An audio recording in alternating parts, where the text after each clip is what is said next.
Well, welcome back to Alan's Day. Just working on this Hewes Craft 220 Ocean Pro. Still doing some wiring on here. I'll take you inside and show you what we got going on for today. Well, you can see we've got the two shop cats out here helping today. Well, hello everybody. What we got to go on is get some gauges in here.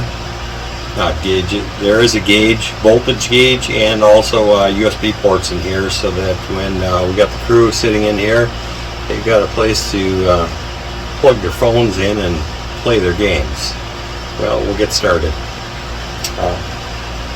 I pre-drilled a hole in here, and I did check to make sure that there is nothing behind here that's going to get damaged when I run a hole through.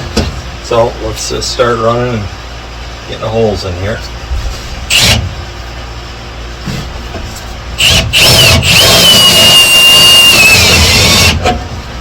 To cut down on the mess a little bit, I am going to vacuum as I drill. That'll help doing the cleanup, because I do have enough cleanup already going on here. So, and make sure you got safety glasses on.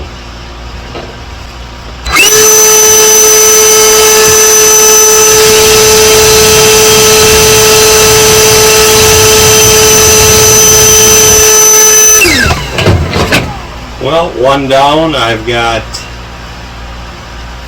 3 more to go.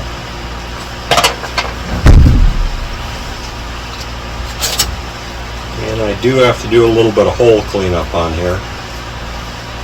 I'd rather start the hole a little bit small and sneak up on it to get a tighter fit. Ooh, and it's not going to take much. Just going to take my deburring tool wherever I left that last. Well, found the deburring tool. It's sitting out on the deck out there. My son Justin was putting the lights in yesterday, and when you got 2 people sharing out of the same pile of tools, you forget where you leave things.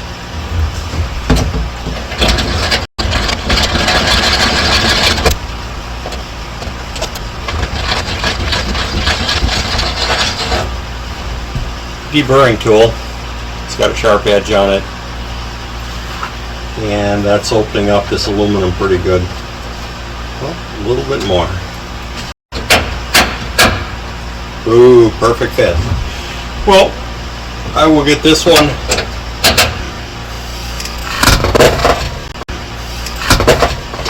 wired first. Now I get the wires pulled through, and then I'll push it in there, lock it in, and then I've got 3 more to go. See you guys later.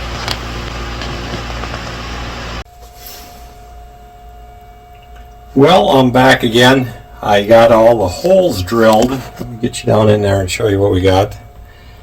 Got all the holes drilled for the USB power outlets.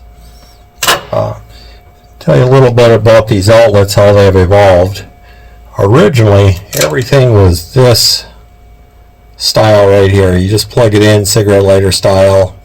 Then things started switching over to USB. So this was the updated. Now what's happening is this outlet has USB on the top, and there's USB-C, which are the 2 smaller ones, which is the new up and coming.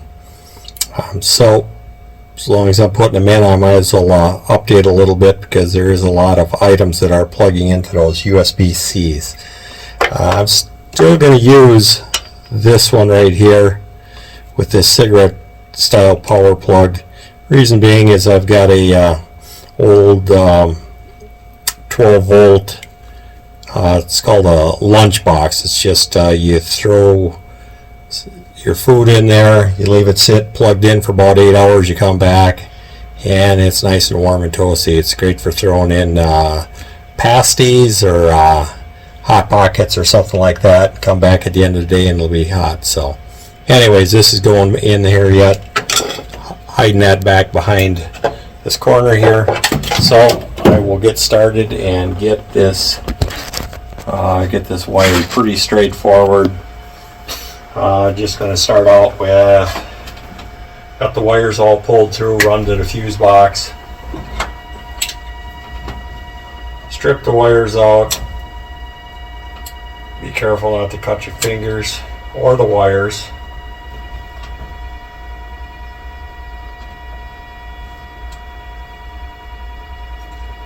Well, I wish I could get you in here a little closer and show you what I got going on here, but I've got no place to park you. So, with these plugs, there is directional as far as having a positive and a negative on where it's hooked into the outlet. And to mark those, I'm just going to simply slide a little piece of heat shrink over the top of the positive wire. That way, if it ever gets unplugged or moved, that the next person, they know which is the hot wire. I've got the same thing on the other side there.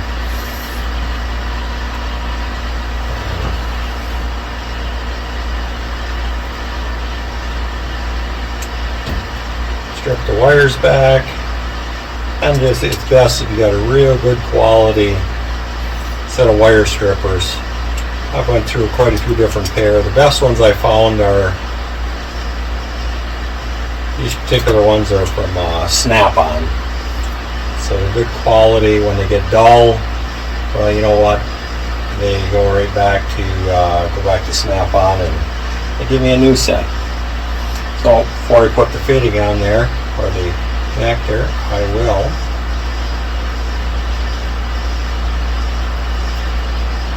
slide my red heat shrink on there. I think I can cut this in half to fit a little bit better. All we know is just need to have a marking on there. This is the red, this is the hot. And the butt connector. They're the heat shrink style. This is the end, it's a spade type that fits on there. And because I'm running two wires in here, that's why I'm going with the yellow ones, the bigger ones. Set. They're real easy on the hands. You spend enough time crimping and squeezing pliers, your hands are eventually going to burn out. So pay up, get a good quality pair of these. Once again, these are Snap-on, good quality. Got some leverage on here. You're going to get a few more years out of your hands before they start giving out on you. Well, I'll get the next connector on here. Snug up that fitting from the back side with the screwdriver a little bit. I don't think you're going to get your head down in there. See what I'm doing anyways. And then, I still got to get this put in there yet. Like I said, that's going on the back side over here. That way I can get my lunch cooked. Oh, there it goes again.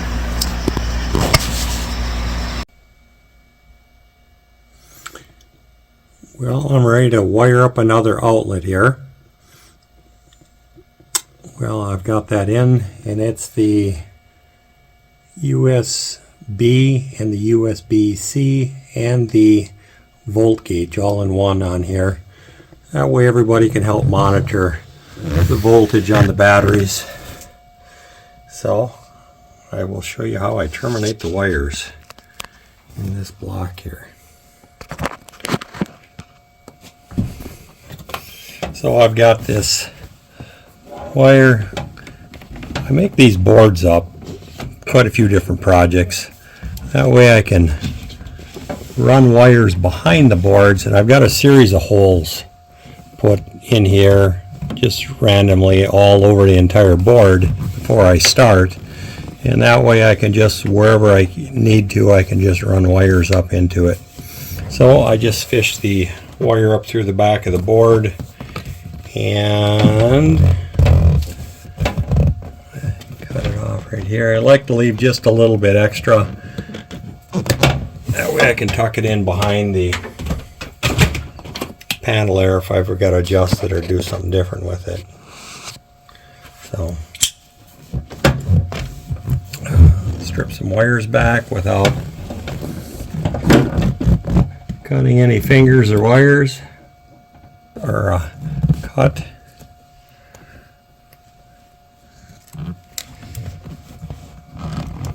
Get that back.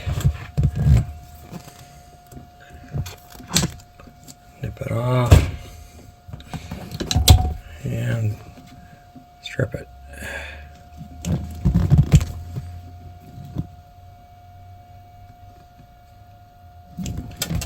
And I got to get the red insulator marker on there. We can identify that this is the positive on here. So it comes off of there. These are a different type of eyelet. Same clear finish on there. These are a little bit bigger than what I need, but they do crimp nice on there. And they're match all the other ones there. Not that that makes a big difference, but that's what I got. Set that. So on this one, since I'm a little closer to the inverter, I've got the electric heat gun.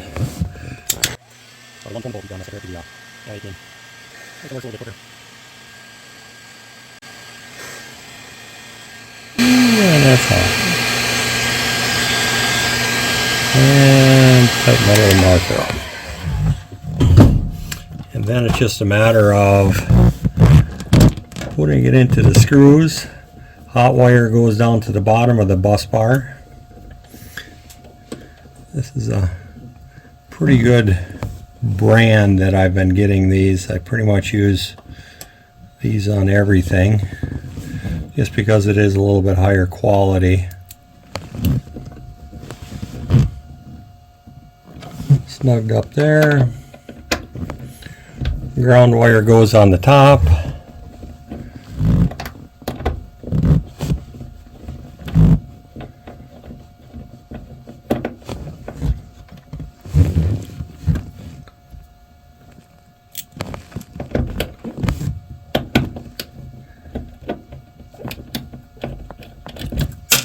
Oh, we lost her. At least it didn't go down to the bottom of somewhere where you can't get it out of there.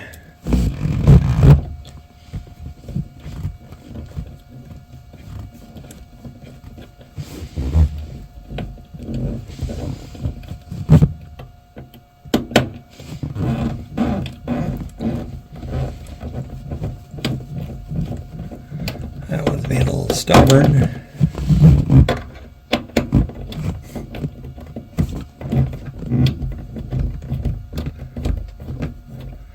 There we go. That's snug. That's snug. And I just tucked the extra wires back in the back. And the fuse. For this one outlet, I've just got a small little blade fuse.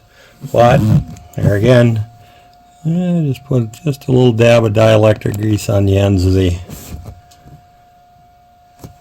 just to fit in there. I don't know what it does. It does any good, but it makes me feel better.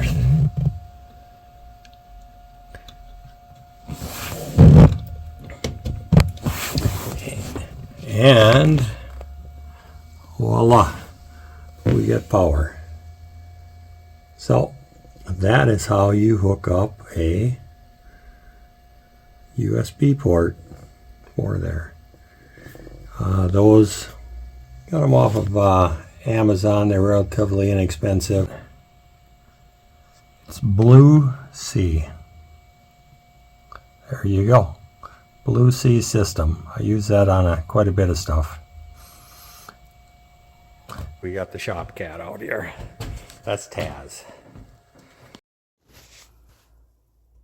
Thank you for watching Alan's Day. Life is about making choices. Some things are already perfect. Some things you may choose to upgrade. This channel will show you both. Please like, subscribe, and share. Thanks again.